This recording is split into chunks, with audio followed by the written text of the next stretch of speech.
Marinaga, mga kabikol. Ito pong hawak ko ay pili. Ayan po, bali nakuha ko po siya doon sa sinerbisa namin. Ayan, bali dito po sa Maynila, kakunti po ang nakakakilala nito. Pero sa probinsya namin, sa Bicol, marami po nito. Ay nakita ko lang po roon sa aming sinerbisan, kumuha po ako ng isa kasi mga hilaw pa. Bali po, papakita ko po sa inyo kung paano po ito kainin, paano rin po lutuin. Yan po, kumuha lang po ako ng tasa na may tubig. Yan, lulublog lang po natin, tsaka po natin lalagyan ng mainit na tubig. Yan.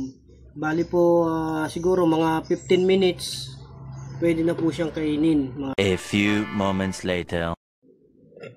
Yan po mga kametal, bali po malambot na po siya.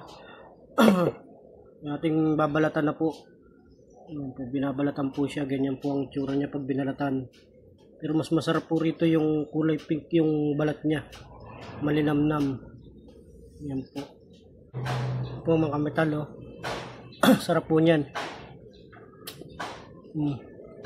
Ngayon lang po ulit ako nakatikim ng pili. Nakakatabukas ako ng puno. Bali yung buto nga po pala niya madulas. Baka po pag kinain po ninyo ano niya, madulas po yan. Masarap din po ang laman ng sa buto nito.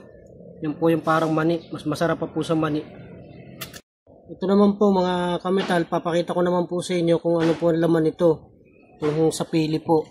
Bali ito po, pinupukpok ko po siya ng martilyo para po siya mabuksan. Matigas po kasi ang shell nito.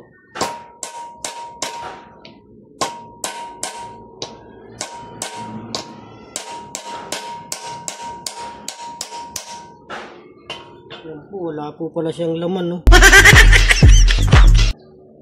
Wala pong laman mga kametal. Yan po mga kametal, like, follow and share po. Susunod po, papakita ko po sa inyo ang laman ng pili. Wala po siyang laman.